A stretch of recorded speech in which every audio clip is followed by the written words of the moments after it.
fundamentally, what's in the background is, will this person support or harm what I value now and in the future? That's the question in the background. Welcome to Season 3 of Leadership Impact, the podcast for modern executives who are reinventing leadership within their organizations, with your host, Executive Leadership Coach and CEO of the Granger Network, Kari Granger, and me, Paul Adams, CEO of Sound Financial Group. This season focuses on trust. This is episode 35, Taking the Trust Temperature in Your Organization. Welcome back. This is our first episode of Season 3, all about trust, building, creating, repairing, recovering, sustaining trust. Trust is one of those things that I get asked most often about, or when I'm not asked about it, it's still there at the heart of an issue.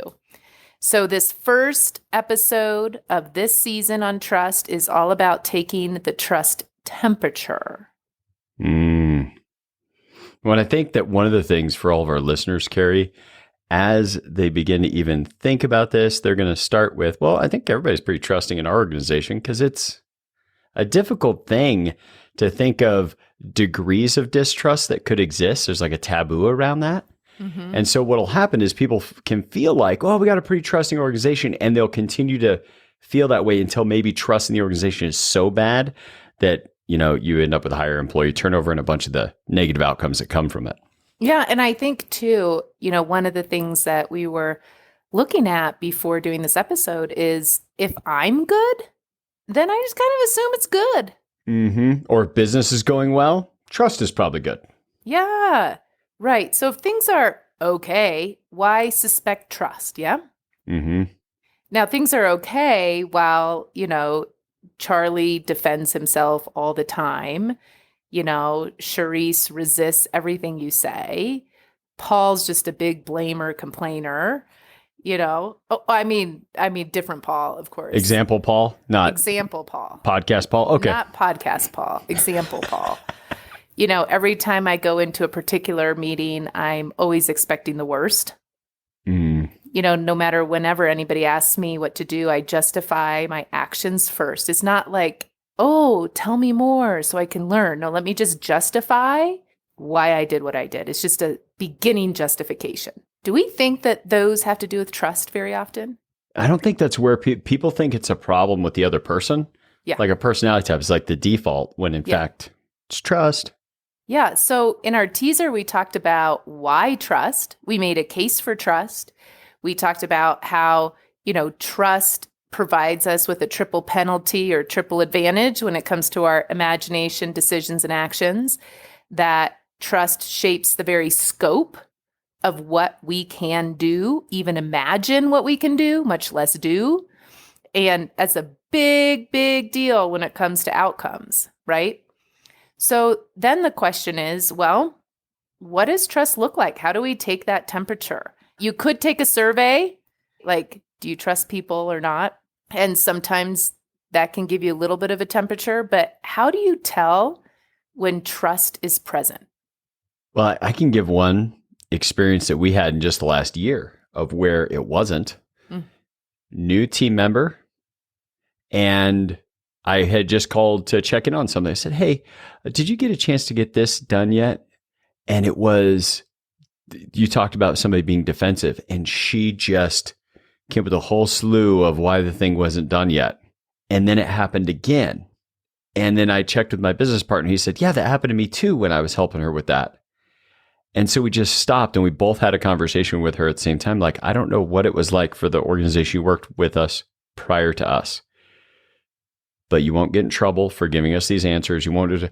And it was like, it was almost watching the pressure drain off of her, because she had built a set of habits and practices that were absolutely necessary for surviving in her prior environment.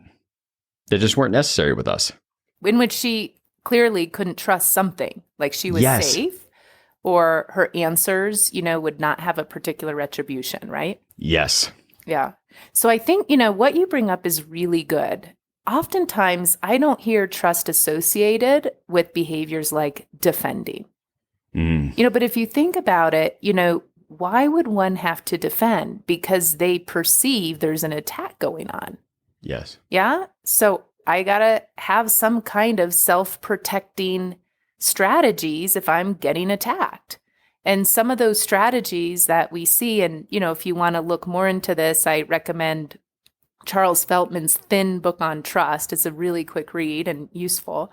But some of those distrusting, self-protecting behaviors show up like avoiding people, avoiding conversations, defending one's own actions, resisting. So when new things come down, I resist it. Why? Because I see a future that doesn't look good for me.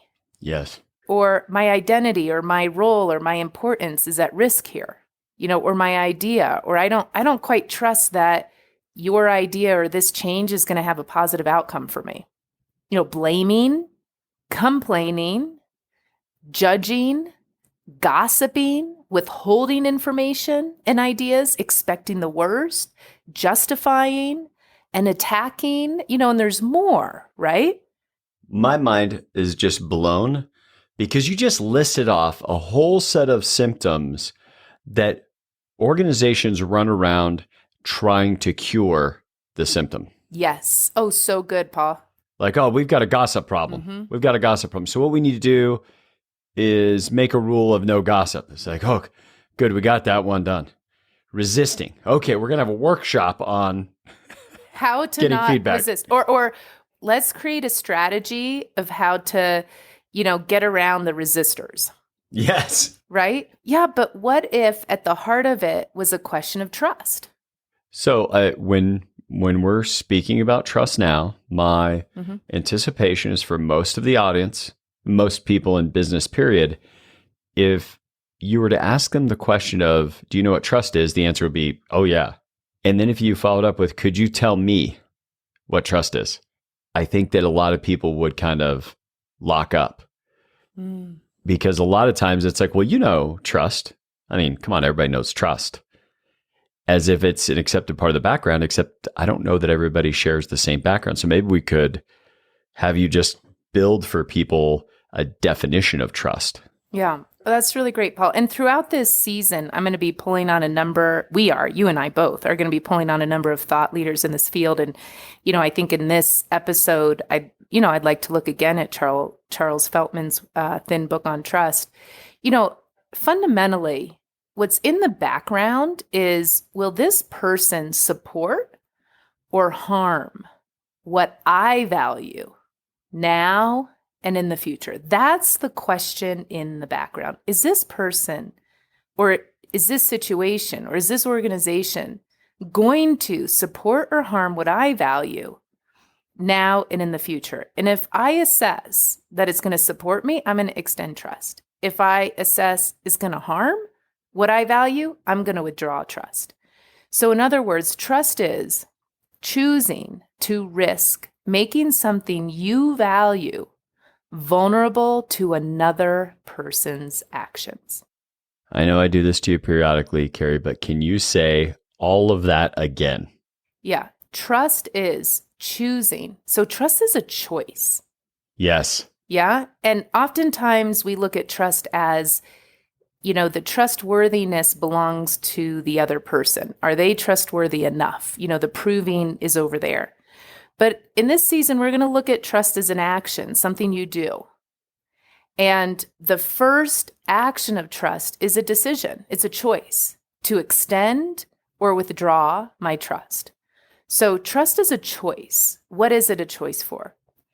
It's a choice to make something. Anything. Could be my reputation, could be my ideas, could be some personal property, could be money.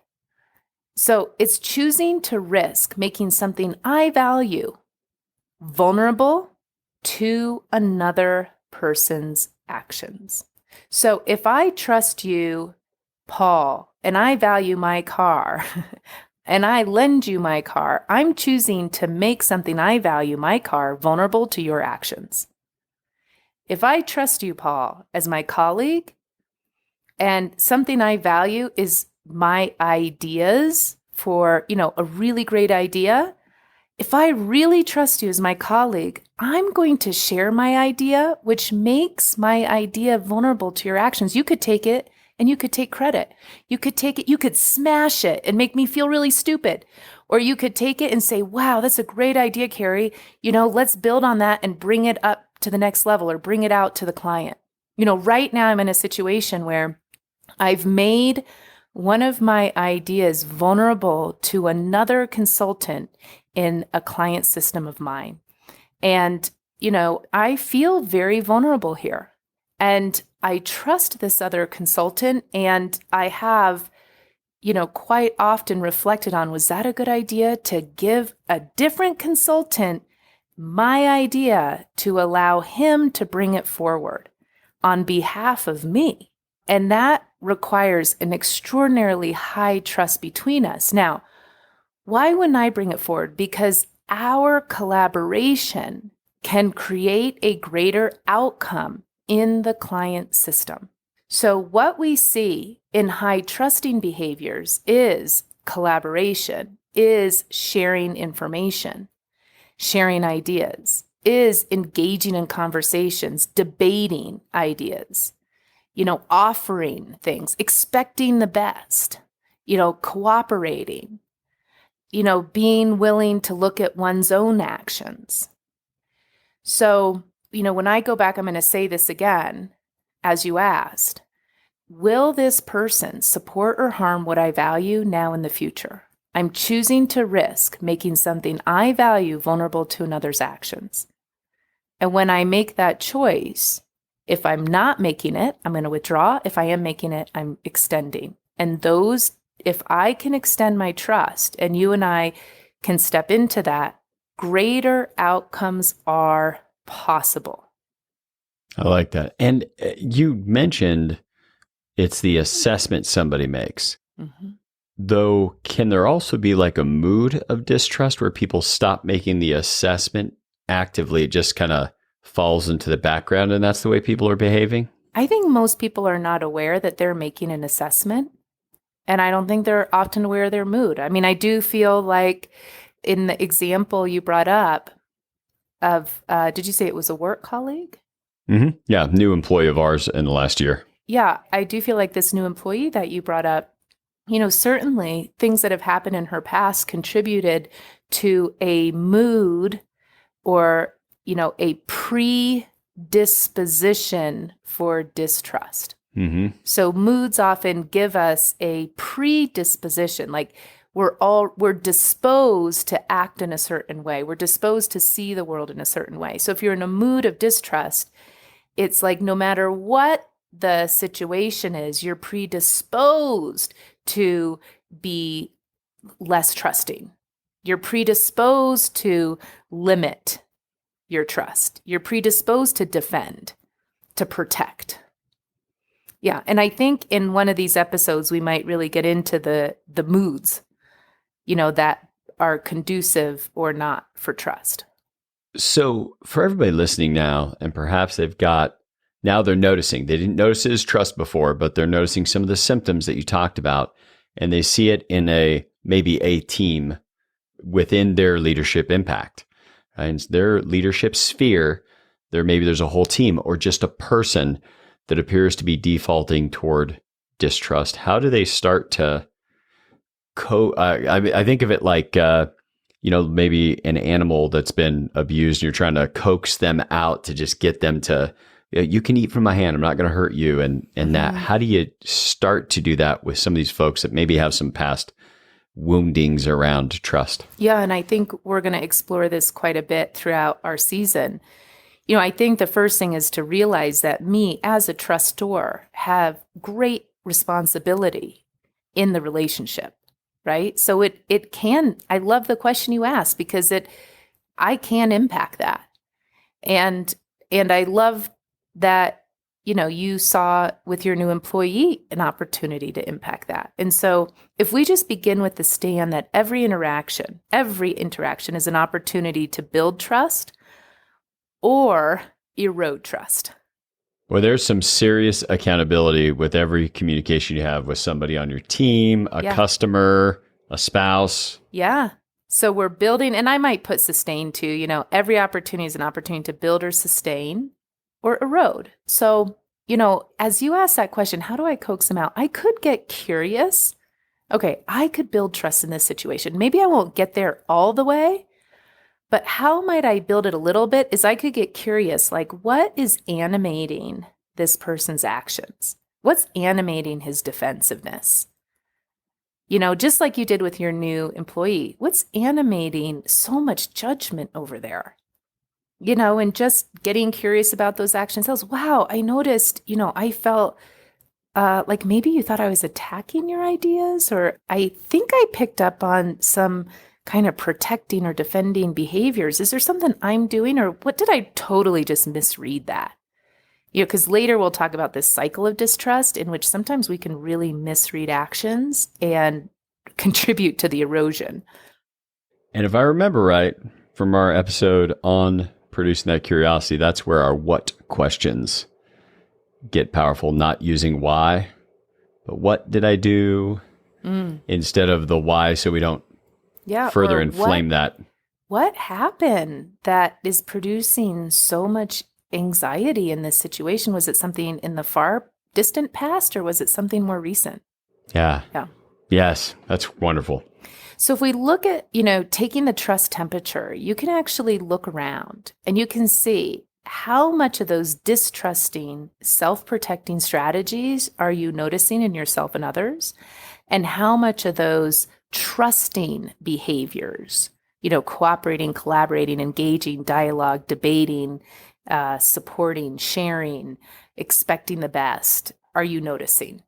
And that begins to give you a sense of the temperature. And then you can take a look to see, well, where am I perpetuating the trust or distrust culture through each and every interaction?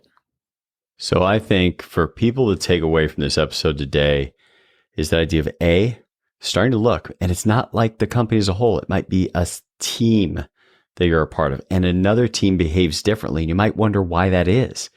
It might not be because people have defensive nature on a particular team.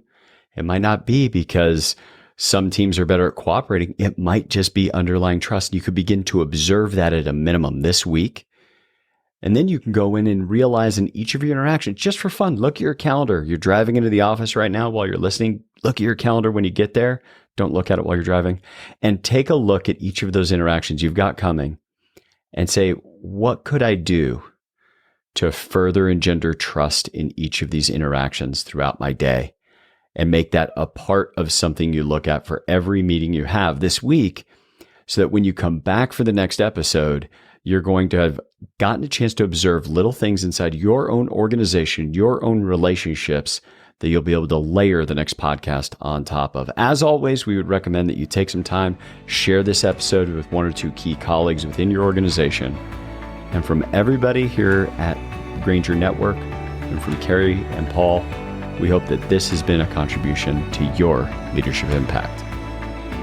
Thank you for tuning into Leadership Impact, the podcast for modern executives who are reinventing leadership within their organizations. Subscribe now at Apple Podcasts, Google Podcasts, or wherever you get your podcasts.